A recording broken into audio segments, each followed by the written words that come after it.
Pas un bruit dans la classe, les élèves sont assidus dans la préparation de leur jury central. Un jury qui leur permet d'obtenir un diplôme en dehors du système scolaire traditionnel. La session est planifiée depuis le début du mois de juillet, mais voilà 2 jours que le planning est modifié. L'examen de sciences sociales est avancé de 3 semaines. Le temps de préparation à cette épreuve se voit donc diminuer. C'est un programme qui est quand même assez lourd.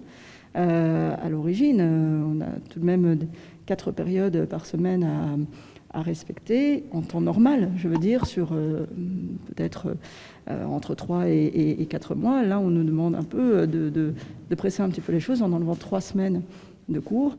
Face à cette nouvelle, les élèves ont perdu l'espoir de le réussir cette session. Je vais essayer au maximum, parce que mon but c'est de finir et d'avoir mon diplôme le plus vite possible.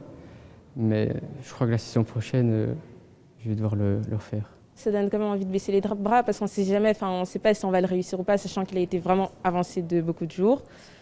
Et c'est surtout stressant, puisque c'est pas le seul examen dont on doit passer. Pour les écoles préparant au jury, c'est la goutte de trop.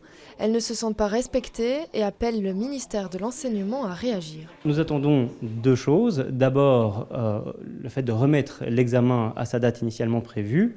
Et ensuite, de façon plus générale, une réorganisation des jurys pour que les candidats qui pratiquent la liberté d'enseignement et qui sont enseignants à domicile ou dans des petites ASBL n'aient pas à subir en permanence la désorganisation des jurys qui n'arrivent plus à faire face au nombre de candidats qui font appel à eux. Par manque de place pour les 200 candidats inscrits en sciences sociales, l'administration générale de l'enseignement de la Fédération Wallonie-Bruxelles indique ne pas avoir eu d'autre choix pour ne pas supprimer l'épreuve et maintient donc la date du 7 octobre.